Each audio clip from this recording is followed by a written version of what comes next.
a stay-at-home mom. The problem is, in choosing this life, I've pushed away almost all family members and friends. I haven't been completely rejected, but I have horrified and disgusted everyone I know with my decision to reject a university offer in favor of supporting my partner rather than competing with him.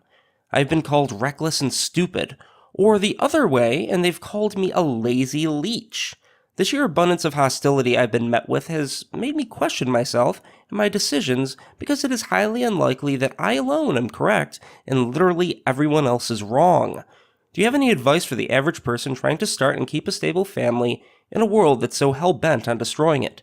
Surely isolation cannot be the answer. That's from Hannah. Hannah, how you doing tonight? Hi, I'm very good, thank you. I'm a little bit starstruck to be actually talking to you. Well, I appreciate that. Don't worry. It'll pass relatively quickly, I promise you. Are you white? Yes. It's interesting because when, say, Muslims, not that Islam is a race, but, when Muslims have high birth rates or when Muslim women say, I want to start making babies, do you think they get the same kind of hostility in Europe?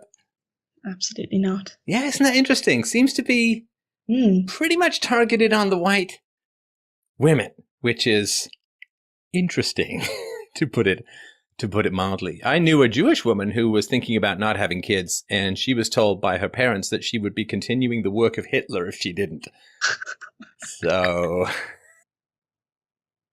it was pretty intense to have kids and so on. So yeah, it seems to be something like, it seems to be something really specifically focused on white, particularly Christian women. And so I just wanted to point that out. This is not some universal judgment. This is a hostility laser applied in particular to white women. Mm. So what was the university offer? I work in dentistry, and this was a course to do dentistry, so not just be the assistant anymore. But I didn't actually get it, and they sent me like an alternative, and the idea is you do a year of this, and then you qualify to apply for the actual dentistry course. But looking into that, there's no guarantee you will get on the course even after doing this access course. I thought. Do you find yourself deeply drawn to teeth as a whole? No, I actually used to study law. You used to study law, all right. Not as a this is where it gets complicated because the English equivalent is different to American. This was like a college, so to me, college is what you do when you're 16. Right. And then when I was 17, I thought, oh, I don't like this, and the opportunity for dental nursing come up, and I took it, and still sort of here. Yeah, no, there are some people who are passionate about dentistry, and I'm glad that they do that because it's nice to have clean teeth. So I'm all down for that. But, it's just a strange thing for me, Hannah, to think, and tell me what you think, but on the one hand, you have children who are going to run into your arms, who you can cuddle with, to read bedtime stories to, who you can teach how to walk, who you can learn how to play piano, who can argue and debate with you, and who can grow up to be magnificent, wonderful, actual real life human beings, or you can scrape along people's gum lines for 40 years. It seems like what a weird equation. And I'm not saying every woman has to be a mom, but it's pretty great all around being a parent. And it just seems like, how dare you contribute to the continuation of Western civilization when you could be yanking stuff out of people's heads on a regular basis? Well, the main sort of argument I'm faced with is do both. Like they're crazy. Like, you'll stop working. No. That's what parents are for. That's where the grandparents come in. And I remember about 2 years ago, I was talking with a colleague who was at the time trying for a baby, and she said it would break my heart if somebody else heard their first word. And that really sat with me. She was trying. Oh, she already had one, but was trying for more? No. She was trying for a baby, and but we were talking about this, like being a stay-at-home mom, and she said it would break her heart if somebody else heard her child's first word. Yeah. Like if she palmed it off somewhere else and went to work. Well, especially if that somebody else doesn't really care because it's not their kid, you know? Yeah. And was she trying to have a baby because she was in her 30s or what? Yeah. You're Yeah, good. there's the prize of waiting. You get to inject yourself with weird chemicals and hormones, and you get to check your FSH levels, and you get to maybe cross your fingers and hope you don't get some mid-30s abortion baby. And yay, excellent, wonderful. You know, that's your prize for waiting. You did get to clean a lot of people's teeth, but now it's really, really tough to have a baby. And let's say you get your baby out when you're in your mid to late 30s. Let's say you want a couple. Oh, sorry, it's too late. Yeah. Maybe you can get one. And that is a real challenge, not something that people talk about that much. Well, I tell you what, I heard her talking to the boss, and he was on about doing something, and I just heard her say, oh, well, I can't do that because by then I'll be on maternity leave. And she still she's still childless. This was 2 years ago. Oh. I know. That is a kind of heartbreak that doesn't go away. I know. That is a kind of heartbreak that doesn't go away. And I said this before in a show, but it's worth repeating. Where are the movies and the novels and the songs about women who regret sleeping around in their 20s, pursuing their career in their 30s, and being childless for the next 50 years? You know, you're going to live to a ripe old age these days, particularly if you're a woman. And baby rabies that strikes in the 30s is very intense and very strong.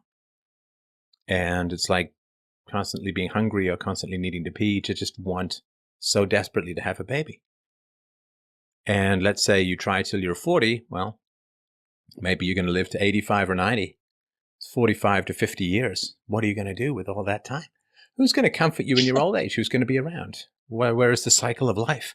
And where is that joyful sacrifice in being a mom that someone else did to some degree or another? Otherwise, you wouldn't even be here. And, 4 billion years, life has been crawling its way out of single-celled organisms all the way to this amazing capacity we have. And it could all just end with one generation. And it's really tragic. Now, of course, the media want women to go to work. Get down into the salt mines and cubicles and fluorescent lights and watch your eggs slowly dry up and die in front of a computer screen, typing and tapping and calling and meetings and boredom and stagnation and right, irritation and bad bosses and you know what, right? But don't have life, don't have fertility, don't have the beauty of babies. And it's a horrible deal. Of course, the government wants you to do it. The media wants you to do it because then you're out there paying taxes rather than generating income rather than costing the government money, so to speak. Now, again, it's really, really targeted at whites. And that is really freaking sinister when you stop and really think about it, that one group and one group only is told not to have babies until some amorphous, blobby, foggy later. Well, I think you're making a wise decision. There's tons of time for a career. Obviously, you studied law and you have the capacity to be a dentist. You're a smart young lady.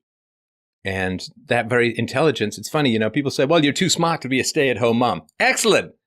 So let's just make sure that the least intelligent women have the most babies, because that's really what our whole civilization was founded on, wasn't it?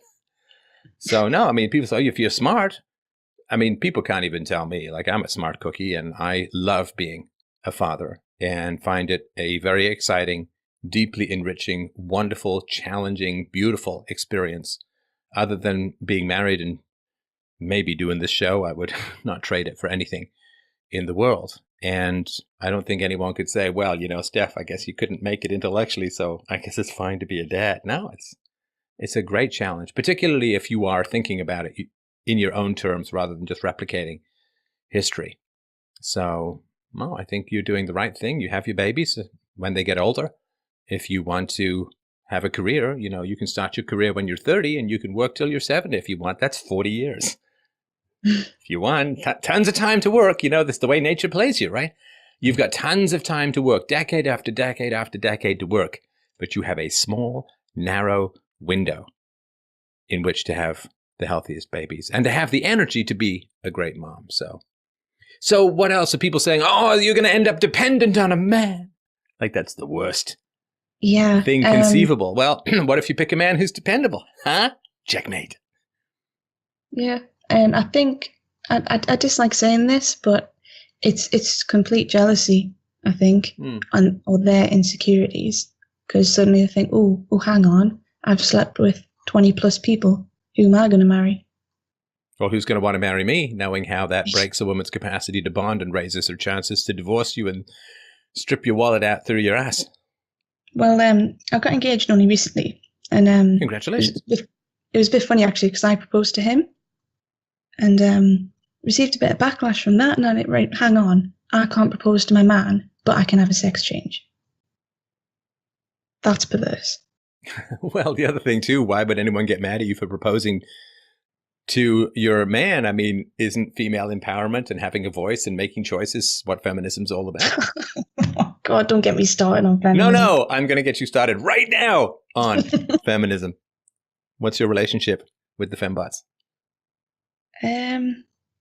You know, my group of friends used to tease me because I would always go off on one and just go on about how absolute cancer it is. It is just grim.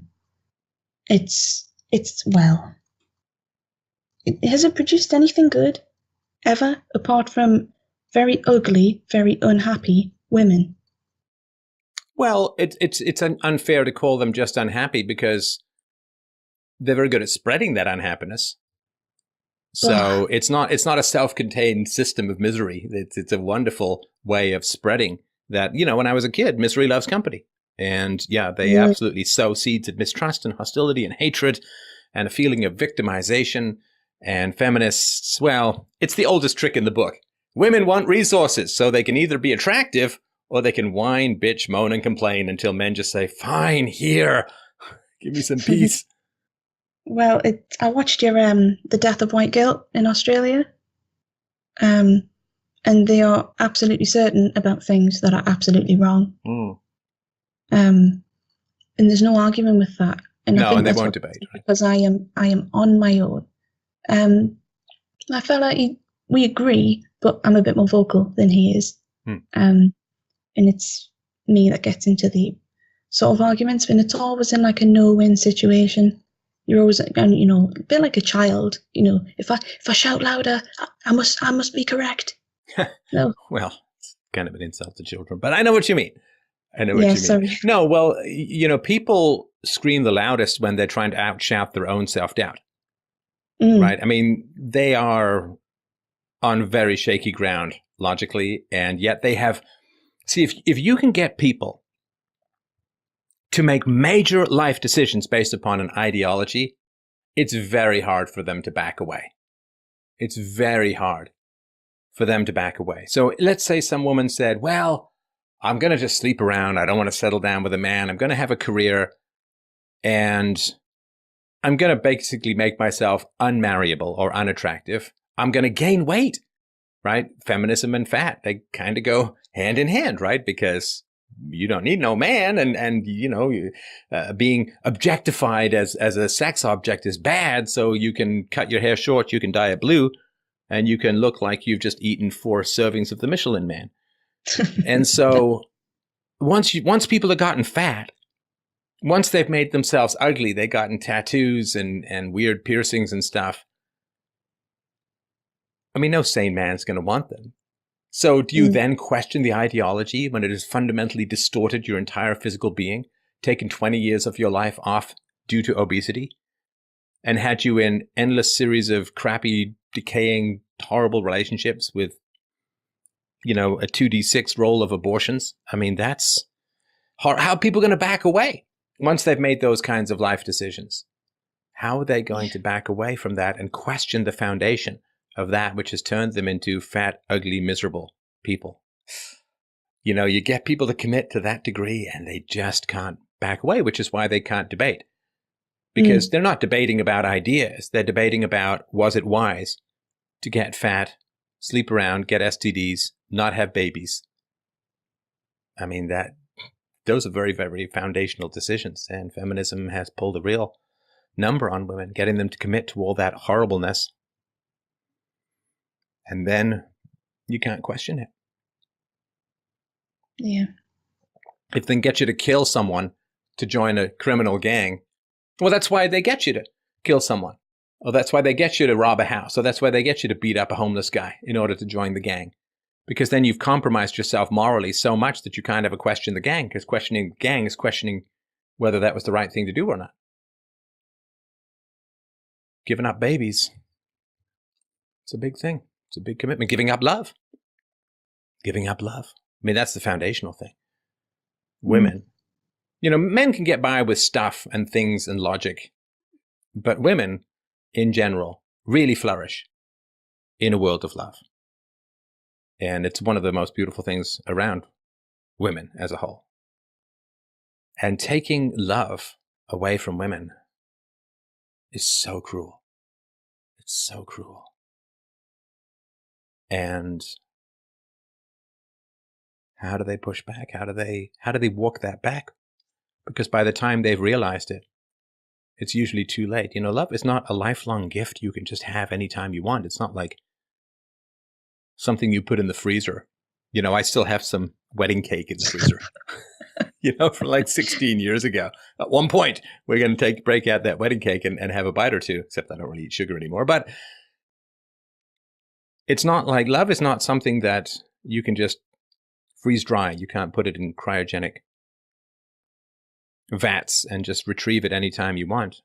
Love is like health. You get unhealthy enough, you smoke for long enough, you get fat enough, you're never really going to be healthy again. I mean, Princess Margaret did this. It was back in the day. She had this like 18-inch waist or something because she was like a chain smoker. And you look at the second half of her life and it was just a disaster, even though she quit smoking. The same thing with Aretha Franklin. She quit smoking in the 90s, 2 packs a day she smoked. But she'd already gained weight. She'd become diabetic and she was never healthy again. It's the same thing with love. You keep shredding your heart on bitter and vicious and venomous ideology. Well, all the king's horses and all the king's men can't put a woman's heart back together again. So the fact that you're pursuing love at a young age and you're going to be surrounded by love. Being surrounded by love is like standing in an impregnable fortress. And people who say, Steph, how can you do it? So much hostility, so many lies, so much rage against you. And it's like, yeah, but I live in a cathedral of love. I have people around me who love me and who I love. And if you don't have that, you know, you're always going to feel vulnerable because you can never trust people to have your back to watch your six, as they say.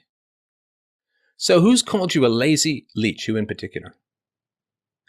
My mother and a close friend. I feel compelled to start with your mother first. I thought you would. Good Lord. Yeah. A lazy leech. Yeah. Right. So tell me a little bit about your mom and how she mothered and what she did, Hannah, if you don't mind. Ms. Palindrome, tell me all about it. I'm sure you could guess, but I will tell you anyway. There is a bizarre turbulence that plagues mother and daughter relationships. It's different though, because I think it's something that, like for a woman, for a girl growing up, it's something you sort of realize later on, because when you're a kid, you don't know any different.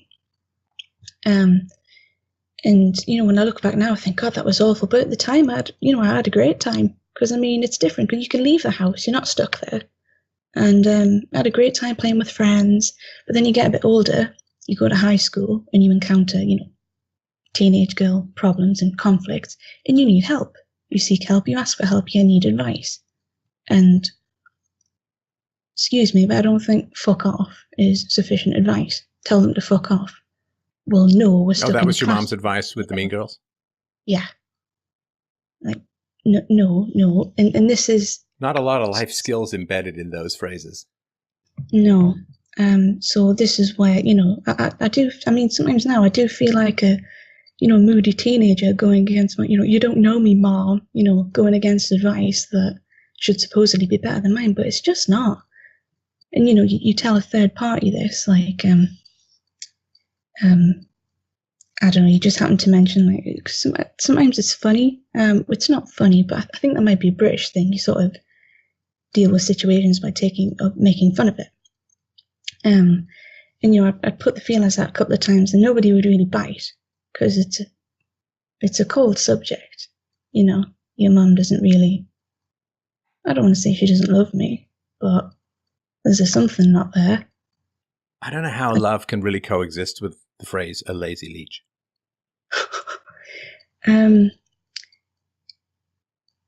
I just don't know. I just like telling her things, but like big things, like she doesn't know I'm engaged. She hasn't noticed the ring. Maybe she has, I don't know. Just different things like what do you mean? She doesn't know you're engaged? No. She hasn't noticed your ring? Nope. How long have you been engaged for, Hannah? About 3 months. I'll tell you a big thing. This did cause an argument. I've been sort of, well, I know it's not the right thing to do, but you keep quiet, you sail on. I moved out when I was 19, so to me that was, well, I ran away from the problem, which is not the correct thing to do, but never mind, it happened. Well, wait, hang on. So you're saying a lot here, and I don't want to leave stuff in the desk. Well, you moved out when you were 19. I guess partly that was because you didn't get along with your mom, right? It was a job opportunity. I started working away. And somebody offered you a job as a lazy leech? Is that? Because I'm looking for that. Hey, if you need an assistant, I'm in. So this was sort of the big. This just paints the whole picture. I moved away, and I came back to visit, and she was annoyed at me. She said that she'd gone out with a group of friends, and they'd asked, "Oh, where's Hannah staying?" And she couldn't remember. She didn't know which city I was in. And that was my fault. I'm like, but I tell you every time I come home. She didn't even know what my occupation was. If you were to ask her, what does Hannah do? I don't know. And I really went off it with her. I was like, right, forget the fact that you're treating me like shit. What if something happened to me? Where are you going to pick up my body or my car if you want some money? Where am I? That is outrageous. That is totally unacceptable. And then she started to cry, like women do. Right. I'm being confronted. Oh, no, waterworks. Oh, man, that's rough. Was she around when you were growing up, or was she working? No, she was working, but my dad was night shift, so he would be around during the day. So my dad brought me up. Ah, well, see, that's your problem. Too much exposure to male common sense. Oh, man. Am I wrong? No, you're really, really not. I'm really not. See, fathers have a capacity to remain somewhat, I know this is going to sound odd in the context of your mom, but dads have the capacity to be more objective about their children. I don't know if it's because the women grow the kids, but like you were saying about the mother-daughter relationship, I think where it's complex, and some of that's because it's real hard to get space between the mother and the daughter. Now, I know your mom not knowing how to spell the last half of your name, or, whether you're left or right-handed, or what color your hair is, or whether you're carbon-based or biped or whatever. I mean, I know it doesn't sound like she was too close to you, but there is, if my daughter's upset, I can sort of look at it and say, okay, well, let's figure it out. It could have been me. Let's sort of figure out what's upsetting or whatever. And I don't take it personally, but not so much in my household. But what I've seen is that moms, it's just they take everything so personally. They're so reactive, and they escalate very quickly. And I don't know if that's growing a baby in your womb and breastfeeding it and flesh of my flesh, but there's not much of a gap, a space, a little claustrophobic in there. Do you know what she reminds me of? Have you read Great Expectations? Love that book. Like Pip's sister, and she always wears the dirty apron to give the neighbours the impression that she's always working. Mm-hmm. It's a bit like that, playing the martyr all the time in these no-win situations. Do you need any help with that? No. Okay. Why does no one ever help me? Well, no. Ask for help, for Christ's sake. Interesting that you would bring up Christ. Oh, also a martyr. Well, that's also absent. Were you raised agnostic, atheist? Just totally absent. Not atheist as in no, but just neutral. To my family, my location, a Sunday is when you do your grocery shopping. Yeah, because all the Christians are in church, so the hours are more free. Now, was your mom, so she worked during the days when your dad was home. Now, let me ask you this. When your mom would put her key in the lock to come home, or maybe the garage door opens, I don't know. When your mom would be coming home, and you're spending time with your dad, your mom would be coming home, what was your feeling? I can't really remember. I can't. Not a lot happened at all. No real conversation. I can remember little bits. None of them particularly good. And from about, say, age 13 onwards, I avoided it as much as I could because it was just constant. I mean, thinking back now, I probably was a moody teenager. Oh, how are you? Fine. I probably wasn't the best, but at the end, that's just in hindsight. Well, let me ask you this, because you said that you ran away from, you said you left home when you were 19, and that was running away from your problems, which isn't right and so on. I'm not sure how that is not right, especially if you can't solve the problem. No, you see, if there's lightning outside, you go inside. Say, well, I'm running away from my problems. It's like, no, it's lightning. You can't solve that problem except by going inside. If you stay outside, you have a risk of getting struck by said lightning. There's a shark in the water. Well, I don't want to swim away from my problems. Do you know what I mean? The house is on fire. Well, I don't want to run away from my, you know what I mean? You get it, right? If you can't solve the problem, what's wrong with moving away from it? Well, I mean, I bet you've had people saying, oh, but she's your mom. Oh, you've got to solve it. Oh, you only get one mother. Oh, this or that. And you just think... Thank God you only get one. Can you imagine if you had more than one? Oh, no, I'm surrounded. I say this, of course, only with regards to difficult mothers. But yeah, you only get one mother. It's like, yeah, that's... Whew. So I only have to run away from one direction. No, of course, it's your mom. She's your mom. She means well. She loves you deep down. There it is. You have to reject all empirical evidence and come with me in the platonic fantasy land called sentimentality.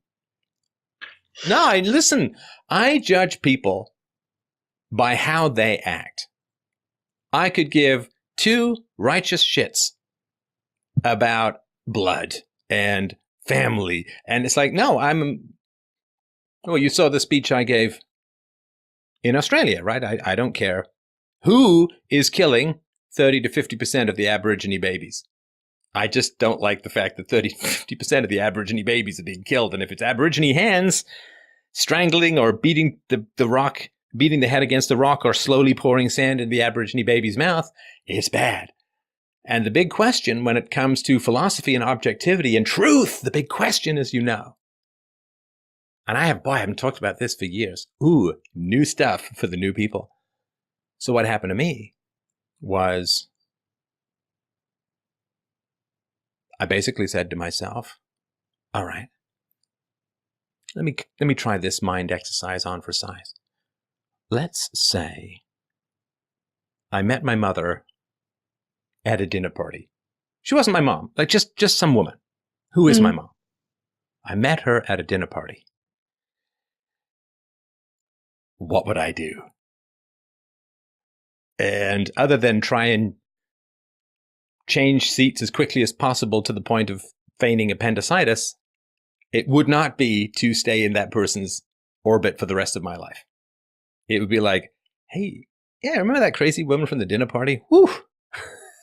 Glad that conversation didn't go on too long. She was nuts.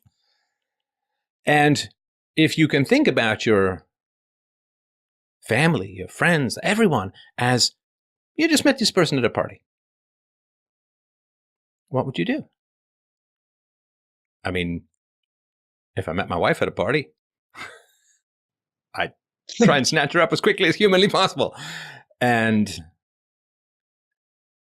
that's an important question because I don't like subsidies. I don't like subsidies in business. I don't like subsidies in government. And I sure as hell don't like subsidies in family. Don't trade in accidental blood for absolute virtue. Don't trade in accidental biological proximity for actually having to be a decent damn person. Take responsibility for who you are and stop cashing in on the accidental and stop pursuing the virtuous. I do not like it. In fact, I really, really hate it when people use the accidents of biology as a substitute for the quality of personality. Because it makes people lazy. Family sentimentality is the welfare state of relational virtues. You don't have to work, you're going to get money anyway. And it really is vile. It is this pathological altruism of, well, I don't like you, but you're family. It's like, you just have to stop with, I don't like you. I don't like you. Now, subsidizing people is really, really bad. Affirmative action for the accidental biological cage of family distorts and destroys the natural economy of relational virtues. But she's your mom. It's like, yeah. She gave birth to me. She raised me. And she can either do the greatest harm or the greatest good for the development of my personality. But don't subsidize people. Don't subsidize the third world in your countries. Don't subsidize the military-industrial complex. Don't subsidize idiot decisions made by idiot people. Don't subsidize stupid health decisions made by people who damn well know better. Don't subsidize. Don't subsidize. And I will not subsidize in love. Because you don't get both. You either get to actually love people or you get to fake love people. You don't get both. You know, they say this in economics. Bad money drives out good money. In other words, if money is being printed like crazy, people turn to cryptos, Bitcoin, gold, whatever, right? Bad money drives out good money. And fake love drives out real love. That's the price you pay for this, but she's your mom, and sentimentality and bullshit. She's your mom, yeah, so she should know everything about you, and she should be a wonderful person, and she should have taught you all about love and confidence and security. And she should help you make better decisions, and she should be wise. But the idea that some biological label can wallpaper over a sucking chest wound of selfishness and narcissism? No. You know, good people, they don't need those lies. Good people, we don't need that propaganda. I don't need a world to constantly scream into the ear of my daughter and say, but he's your dad. You have to spend time with him. He's your dad. He means well. He loves you even though he doesn't always show it. He's a good person deep down. He cares about you. I don't need this constant stream of propaganda. Why? Because my daughter loves me and I love my daughter. I don't need it. In fact, I would consider it entirely insulting. Like, get away from my daughter. Make her own mind up. So you understand, it's only the evil, nasty, selfish, manipulative jerks who are constantly peddling like mad this endless sandblasting propaganda. Well, I could become a good person and earn your love, or I could just create a social environment that attacks you randomly for not giving me what I want. I wonder which way I'm going to choose. And it is a fundamental immorality to subsidize love. You understand? It is not a neutral thing. I mean, I'm going to appeal for people who think that substituting accidental biological relations for genuine virtue and love, okay, it means that you don't get real love. It means that you are controlled. It means that you're not independent. It also means you're not that good a person. Now, I don't mean before you've heard these arguments or before you've understood these things. We're in a state of nature as far as that goes. But for the people out there who are listening to this, gotcha. You're lassoed now, my friends. You now know that subsidies are terrible. Subsidies are corrupt. Subsidies are what evil provokes you to give because they haven't earned anything. They haven't earned what they want. So they bully and they manipulate and they use guilt and they use sentimentality and they use punishment, and they will turn people against you if you don't give them what they want. And that is the hurricane of manipulation that we just have to plant our damn feet deep in the ground, stand tall, and withstand, because it will pass. So when you say, well, I ran away from my problems, which was your mom, and that was bad, you know who told you that was bad? Your mom. And you know what that is? A manipulation at a demand for a subsidy she damn well didn't earn.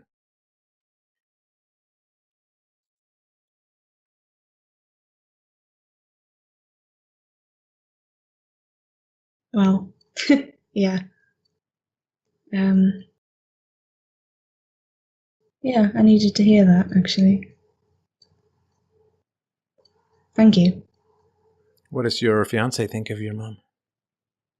Oh, Christ. We did the whole, meet the parents thing. I met his, he met mine. And she was on her best behaviour.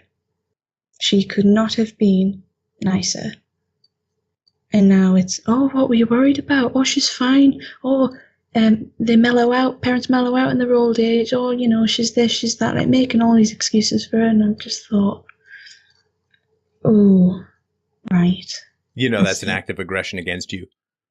Your mom is now attempting not just to have your fiance think well of her, but also to set you at odds with your fiance. It's an act of absolute sabotage. Yeah. Because it set you at odds against your fiance. Now thinks you're exaggerating, you're crazy, she's fine, what's the problem, blah, blah, blah, right? Yeah. And it opened up a bit of a conversation I would have had, but I didn't really want to have. I'm sure you know from your life, there are just some things you cannot forgive. I'm sure everybody argues, but there are times when enough is enough and you just walk away, like you say, regardless of blood. Well, it's a 7-to-1 ratio that I've read about, that you need 7 positive things for every 1 negative thing. So if you have a bad month with someone, you need like 7 months without problems. If you have a bad year with someone, you need 7 years of no problems. And if your mom has been negative to you for 10 years, you need 70 years of perfect just to break even. Not even counting the fact that your mom is your first impression, right? It's more vivid. So for me, the tipping point was my mom can't live long enough for things to even out. Sorry.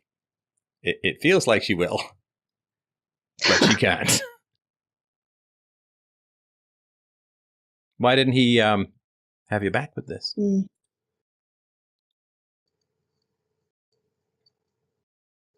I cut out. We're back. Yeah. Why did your fiance seemed to be a little bit siding with your mom, right?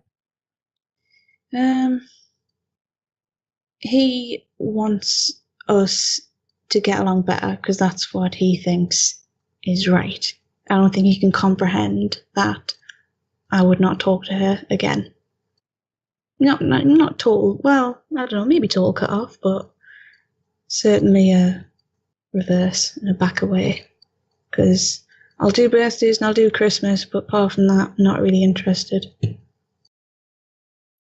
Does he know what happened in your childhood? Yeah. Do you want to mention any of that? I mean, I have your adverse childhood experience score, but I'll leave it to your discretion for what you want to talk about. No, I'll just say it. This was when I was working away, so I am approximately 200 miles from home. And I was assaulted. I was sexually assaulted. I just turned 19, and I thought, right, this is big. This is a thing. I need my mom. And what happened, if you don't mind me asking? I was in a bar. I used to place I worked for. They didn't have any room to put me up there, and they paid for me to live above a bar. It was kind of like a hotel, but it was just a pub, like sort of a conversion.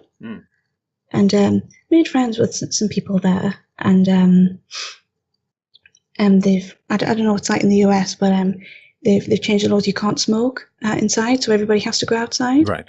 And I don't smoke. However, if your friends go out for a cigarette, they'll start talking. They'll be out there for 40 minutes, and you're sat there doing nothing. So I went out to join them, and it's not just people there. And this guy got talking to me. He was ex-Navy, and I don't know why. We weren't talking about it, but he just started kind of breaking down on me, and he was going on about this really messy situation, something to do with Sierra Leone and particular things he saw. And like, honestly, this man is like crying. And, trying to console him, you're going to be all right, whatever. And next thing I know, I'm up against the wall, fighting for what felt like my life. He went from crying in PTSD to attempting to sexually assault you, or sexually assaulting you. Yeah, sexually assaulted me. Wow. Yeah. And you know what That's I quite hear? the honey trap, like, I'm crying, argh, right? And I would have done this, I would have done that, but I just froze in fear. Oh, fucking hell. I sort of all strength into one. The moment I finally pushed him, he must have went about 3 feet on the ground, and I ran up the stairs, locked all the doors, and went inside, locked myself in my room. And it's a strange thing because it's a bit like suicide. It's not supposed to happen. So there's not sort of one way somebody can tell you how to feel. It runs over your head. You think, did it happen? Am I making up a whole thing? Well, of course it happened. But, it's just such a mess. You feel like that, you're upset, you're angry that you let it happen. You're ashamed, you're embarrassed, you feel guilty. And, that was the moment I thought, I need my mom. Help. And so first thing in the morning, I rang work and said, right, I can't come in. I'll explain later, but, there's something I need to do. And I went straight to the police station, made a statement, went through the whole process, but then it was no witnesses or particular evidence or anything like that, so it was my word against his. And I was due to move to another job, and this, policeman said you'd have to go to court. And I dropped the charges, and I just left the city, never went back, and just walked away. Probably gave him a good old scare, though. Well, I tell you what, he worked for the same company as I, completely separate. Like, this is a massive scale. I've never seen him before in work, but he basically brought the company into disrepute. They sacked him, and as a result, I found out from a third party, he's lost his car, he lost the house, his wife found out and divorced him. Good. Yeah. Good. But, I got no problem with any of that. And when I rang my mum and I told her, I said, I dropped the case. She told me I'd wasted police time. You've wasted everybody's time. What the fuck did you do that for? And it rings in my head. It makes me sick just saying it. This was a couple of years ago. I just cannot bring myself to forgive her, and I don't think I should. And I said this to my fiancé. He didn't speak for about 10 minutes. He's like, oh. Did he apologize for saying that your mom seemed fine? Yeah, profusely. Good. That's good. So he has an input for new information. Right. Now, has your mom ever apologized for any of these things that she's done? No. Well. Typical sort of narcissistic woman, you bring it up and they start crying. And that sort of stops any real conversation. I used to know a counsellor, and she told me something interesting. I'm not sure if I'm saying it completely accurately. She was saying that you have like 4 inverted brackets personalities in your head. You have the good adult, the bad adult, the good child, and the bad child. So say the good adult is like, a good listener. The bad adult is quite narcissistic, manipulating. The good child is sort of obedient and takes on your advice, and the bad child is like mischievous. And whenever you have an interaction with anybody, like say for example now, I'm talking to you and you're listening, so I'm the good adult and you're the good child, if that makes sense. And if you force somebody into a different personality, they kind of freak out. And I sort of tried it once. She was off on one in a bit of a mood, and I just said to her, "Ma'am, what's wrong? Tell me what is wrong." And she burst into tears and walked off. What did I actually do? I asked her what is wrong, which is a perfectly normal thing to do. But no, she wasn't having it. Yeah, I mean, I know what you mean. I've heard these sort of many personalities within the mind. And yeah, of course, we all have a child personality because we were a child, and we have an adult personality once we've grown up. And there are times when people try to talk to us as if we are bad or naughty children, and we have to resist that because we're not, right? I mean, and your mother probably has something where you are a bad and naughty child. You wasted police resources, you lazy leech, and like this abuse that you'd pour upon a naughty child. And she's, when you break that, then she has no choice but to burst into tears because she doesn't have another way of pretending to interact with you, right? So if you resist that, right, then yeah, I mean, this happened in New Zealand and in Australia with the media, right? That they were, you're a bad racist, whatever, right? And it's like, nope, never said that. Nope, you're wrong about this. Let me give you a reason. And then they freak out, right? They kind of shut down. They get kind of, you can see the short circuit going on, right? Because they're trying to interact with you in a particular way. They're trying to put you in a kind of box. And you're just like, nope, I'm not going to feel guilty. I'm not going to feel bad.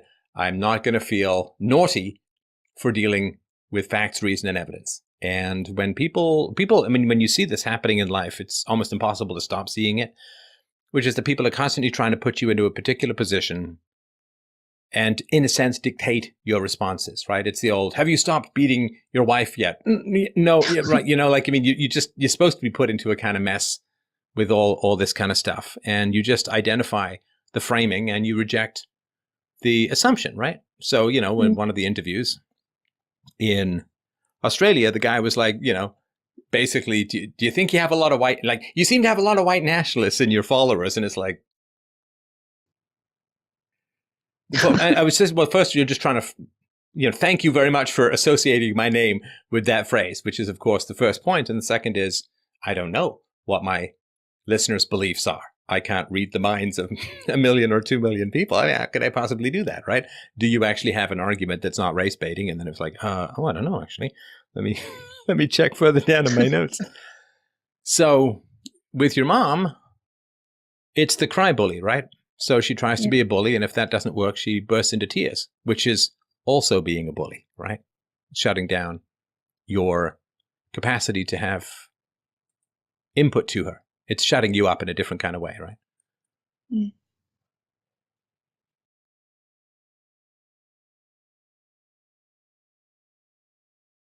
So, did she work throughout most of your childhood? Yeah, all of it. She may have had a year or two off when I was like a baby, but you don't can't know. remember. No, I mean, not like you would remember directly, but yeah, I'd say she worked most of it. Yeah. Well, yeah, all of it, pretty much. The whole lazy leech thing comes from well, basically when I sort of turned down the university offer, my fiance had said to me, this whole thing is for your personal gratification. You do not need to do this to financially provide. I've got your back. You're fine. I make enough money. This would just be for you. It's okay. When when I proposed, he didn't actually say yes straight away. He asked me what I wanted in life, and we basically agreed that we want a family, multiple children, and that I would stay home, and that would be that. It sounds all the stuff that worked for about 150,000 years. Yeah. And I mean, well, I certainly don't want my mom looking after them, so who else is left? Oh, look, it's me. So I can't be working.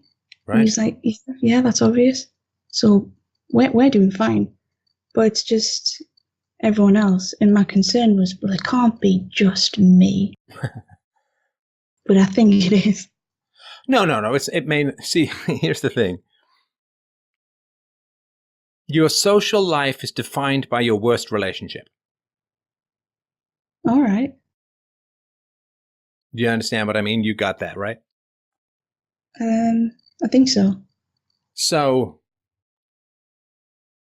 let's say you have You ever see these long trains and they've got like 4 trains at the beginning to pull these endless Yes. carriages? Well, if you've got 4 engines, they can only go as fast as the slowest engine, right? Can't go faster than the slowest engine because they're all bound together. So if you have a dysfunctional relationship in your life that is unresolved, you can't get out of that particular environment. And part of the struggle, the seesawing with your fiance is about that. Look around all your relationships. What is the most dysfunctional relationship? That's the one that's got you tethered. That's the one, like they put the dogs in the backyard. They put a stake in the ground and they put like a 30-foot tether on the dog so that the dog can roam around but not break free, right? Your tether, your chain, your limitation is your least functional relationship. That's the one you need to break through or break out. Now, I can tell you with 100% certainty, you will not be able to break through with your mom. I'm not saying don't try, don't listen to me. I'm just some guy on the internet, right? So try all you want, but it's not going to happen. People don't change much unless they're already constantly in the process of changing. Like I'll change, you'll change because, we have self-knowledge. You say you knew a counselor and you probably read about self-knowledge and all that kind of stuff. And, your mom's not going to change because she's not in the process of trying to change.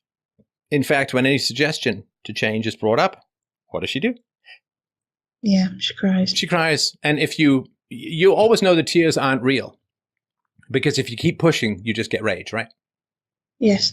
Right. So the tears are just a back off mechanism, like, like a cat goes, right? But if you keep pushing, you just get attacked, right? So the tears are back off. And if you keep going, you get the rage because there's no real person in there. It's just a bunch of self-justifying, empty echo manipulation bullshit. And so you're not going to be able, I think, to break through to the good relationships until you find closure with the dysfunctional relationships. Because that's always in your head. It's always part of your interactions with others. And I'll tell you this, you'll know this when you rise up with your fiance to a better situation. Those of us who are functional, let me tell you what it's like. Scan, scan, scan, scan, scan, scan, scan, scan, scan, because we know that most people are dysfunctional. And so when we meet new people, we scan. We look for red flags, we will look for warning signs, and we're very adroit and adept at seeing them and backing the hell off. So you're going to be scanned by higher quality people. I don't mean higher quality in terms of a dedication to ethics or, but people who've got more closure, who don't have dysfunctional relationships left in their lives, those people are going to be scanning you. And they're going to see within a few minutes whether or not you make the cut. And they're going to be nice. They're going to be polite and, they may meet you, but you won't get in. You won't get into that circle. Not because of dislike to you, they may have great sympathy for you, but you don't invite people to a dinner party who bring a drunken and belligerent uncle. You just don't, because it ruins the dinner party, right? Yeah. And it's not like you will take your mom you understand, but it's just something that happens. Since I got out of dysfunctional relationships, I'm scanning, and I've become very good at it. And that's why you say, where are all the people? Because you're in between, right? You're out of the dysfunction, not completely, because you said to me earlier, well, I ran away or I left home and I ran away from my problems, which wasn't a good idea. So you're still ambivalent about your mom, right? Which I understand and I sympathize with, I really do.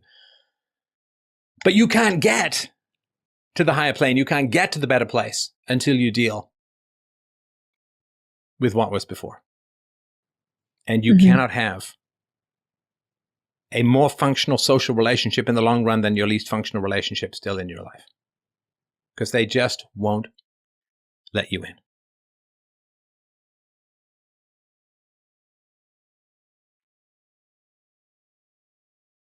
That's very interesting. The amazing thing is when you deal with them, people will appear. Because, we're always looking for quality people. Yeah. And you'll find them.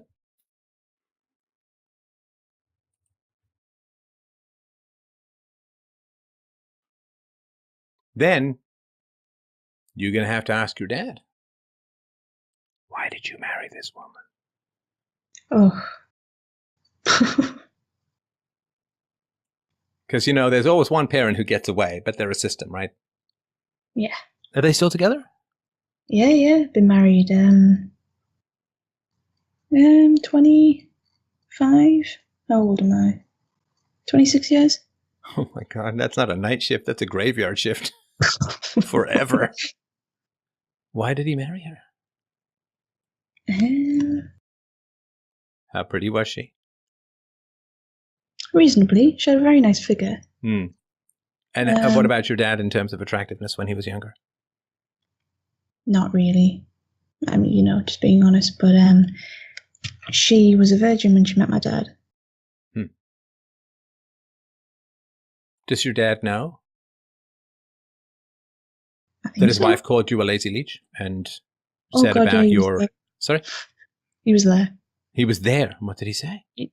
Oh, nothing ever. The house could be burning down. Dad, the house on fire. Oh yeah, that is it. All right. I'm getting a little bit of that in this conversation, Yeah. Does he know that your mother accused you of wasting police resources? I might have told him, but wouldn't have gotten a response.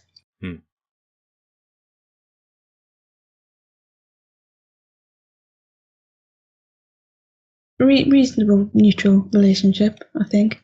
Neutral? What do you mean neutral? We don't fight, but... No, come on. There's no such thing as neutral when you're a parent. Somebody calls your daughter horrible names. You can't be neutral. Then I guess it's bad. You can't be neutral. Right? Yeah. And what that means, of course, is that he's terrified of her, right? Yes. Right. And he needs you to stick around, right? Why? Let's say you bail and say, she's just been too horrible for too long. Can't do it. Got my own life to live. Stuck. What would he's stuck, right? He's left He's stuck with behind. He's got to deal with her alone. And she's going to be really upset because you're gone. So he's going to have to deal with all that. Guy's hanging on to you like a shipwrecked victim on a sodden barrel. But it's unfair, right? It's unfair. He chose her, you didn't. Right? Yeah. You just got her. So it's unfair. And you are contributing to the stagnation, right? Yes. Yeah, I am. How so? I'm not doing anything about it. I'm afraid. I'll admit I'm afraid. What are you afraid of?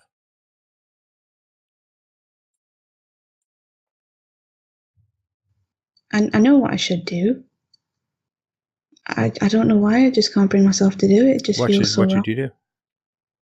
Just break it off. I don't think there's any need to be extremely dramatic, but just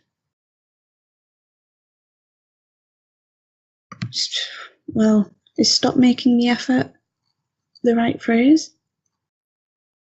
Well, I mean, my particular recommendation in these kinds of situations is, get a therapist, work through the process, talk to your mom until you're certain, until there's no doubt anymore. That's every situation is different. So there's not one prescription, not one size fits everyone. But that's my general situation. But, oftentimes it's been a while since I've heard of a mom this bad. Oh, really? Yeah. Yeah, she's wretched. Yeah. Absolutely wretched. Absolutely wretched. I'm just not sure. There is an isolation. I mean, I know I have my fiance, but maybe I don't know. Maybe it's not particularly appropriate to talk about it deeply. I don't know. What do you mean? He's not really giving the answers that I want to hear. And I don't know if that's a problem with me, or maybe I need to talk to somebody else about it. That's no fault with it. No, it's his family. Come on, it's his family. You start making choices with your family. I'm not saying they're photocopies, but you start having real boundaries and standards with your own family of origin. What happens to his? Oh, well, there it is. There's an issue. Go he on. managed to work through his. Oh my goodness, I've just realized something. Our families are like almost the same. His father's frightened of his mother because she's deeply religious. He's got 3 siblings, and all of them basically moved away, like went to university and basically didn't come back. They're in contact and stuff, but my guy has the closest relationship to her because one day he stood up to her and said, "This is all bullshit. You've been feeding us bullshit for years. I don't agree with it." You mean the religion? Yes. Yeah. Irish Catholic, we're going there. And he stood up to her and said, "No, I don't like it. I don't agree with it. Stop it. Stop telling me to read the Bible. Stop telling me your opinions, because they're not your opinions, they're the church's opinion."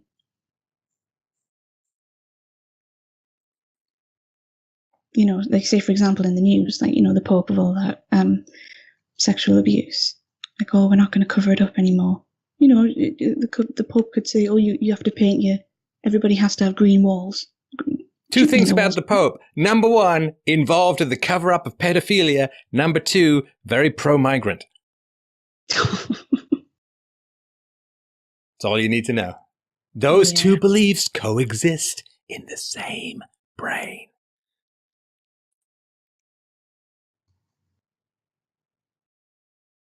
Pro-pedophilia, in a sense, at least covering it up, and washing the feet of migrants, who aren't in fact migrants.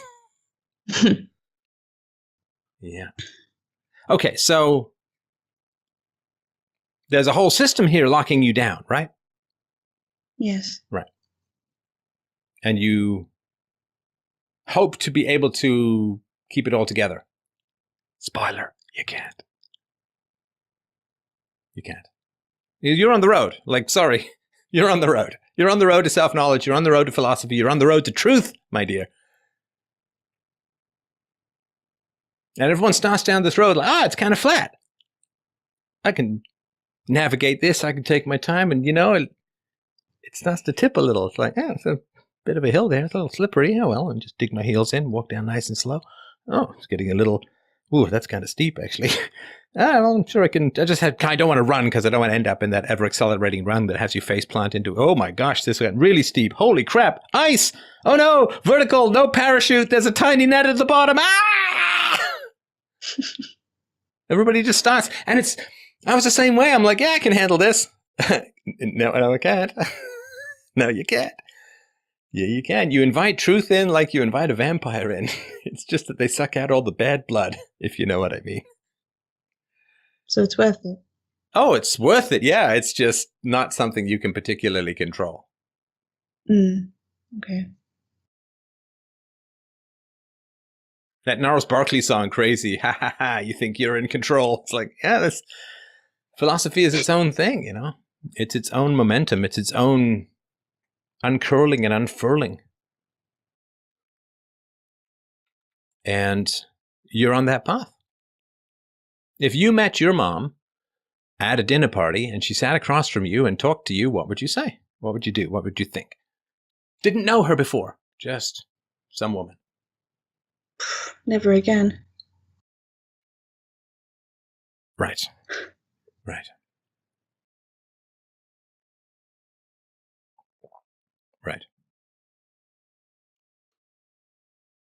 Now, the never againness, Hannah, is already in you.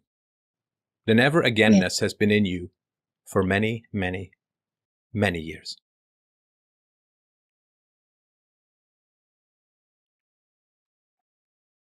But there are other people in your life who desperately don't want you to connect with that.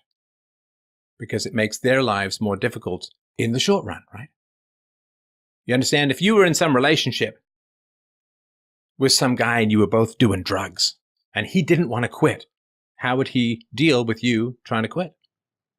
Give me more. Yeah. Because if you quit, he's left alone. If you quit, he has to quit. If you quit, he's got to deal with his problems for real, right? Yeah.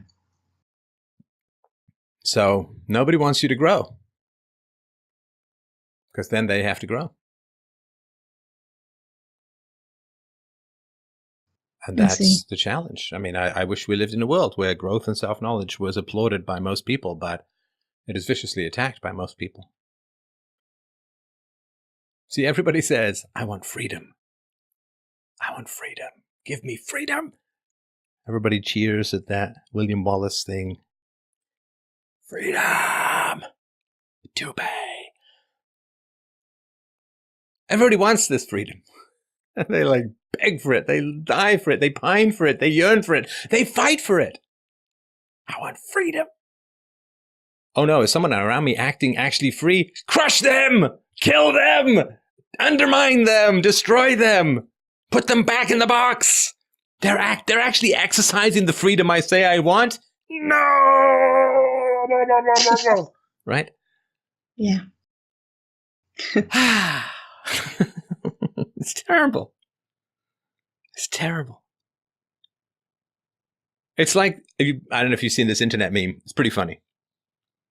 It's this Mexican guy in America. He's like, Mexico, it's the best. Mexico is the greatest country in the world. Mexico is wonderful. America sucks. Mexico, viva Mexico, Mexico, Mexico. And he gets deported. He's like, wait, what are you doing? Are you sending me back to Mexico? This is the worst thing ever. I can't stand. Oh my God. It's like the same thing. Freedom is great. Oh no, Hannah's actually exercising freedom. I don't want that freedom. I don't want actual freedom. Your father, if asked, would probably say that he values political liberty. But he lives with a tyrant who does more to him than all but the most extreme totalitarian states could do. Bullies him, subjugates him, controls him, humiliates him, right?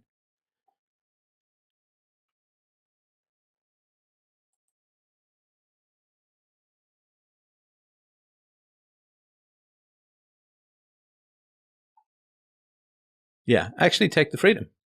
Take the freedom. It is an insult to all of our evolution to deny your natural freedoms. We fought our way out of the primordial ooze. We survived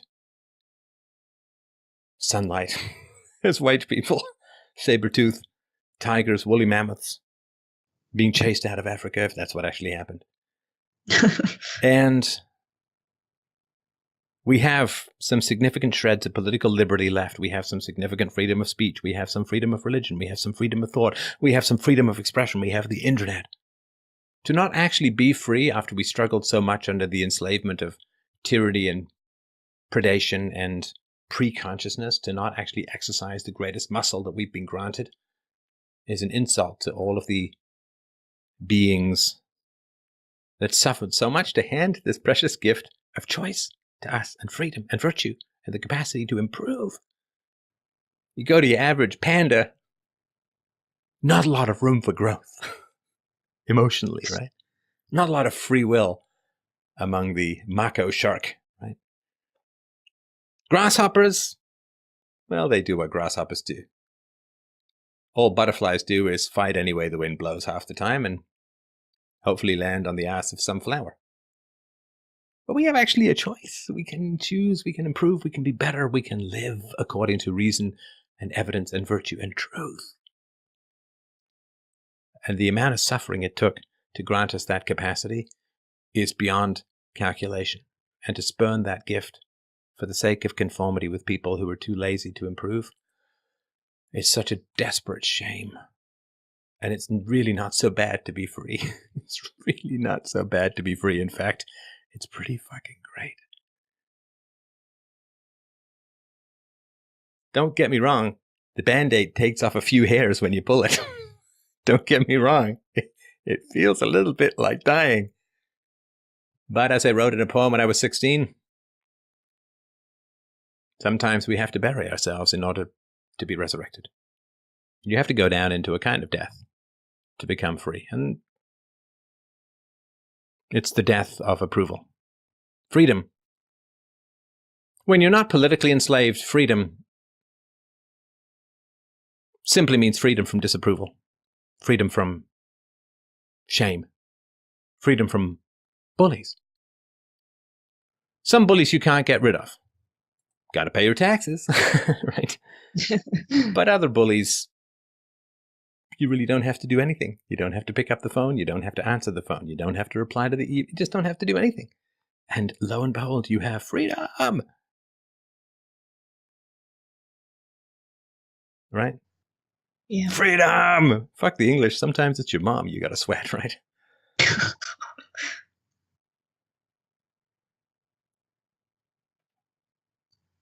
So I hope that helps. Does it help? Yes, it does. And freedom for your kids. You want to build a house for your kids.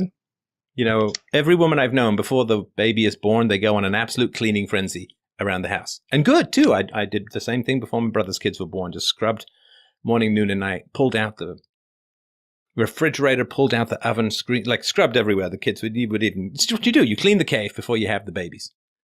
So you're having some babies. Time to clean the cave.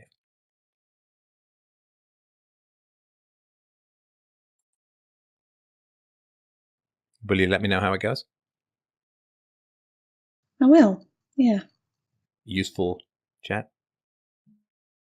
Yeah, tremendously. Thank you. You're very welcome. And I appreciate the call. I appreciate the call and the courage in talking about this stuff. Yes, and by the way, I'm still starstruck. Well, then I guess I lied at the beginning. See? These are the kind of dysfunctional relationships and manipulations you've got to get out.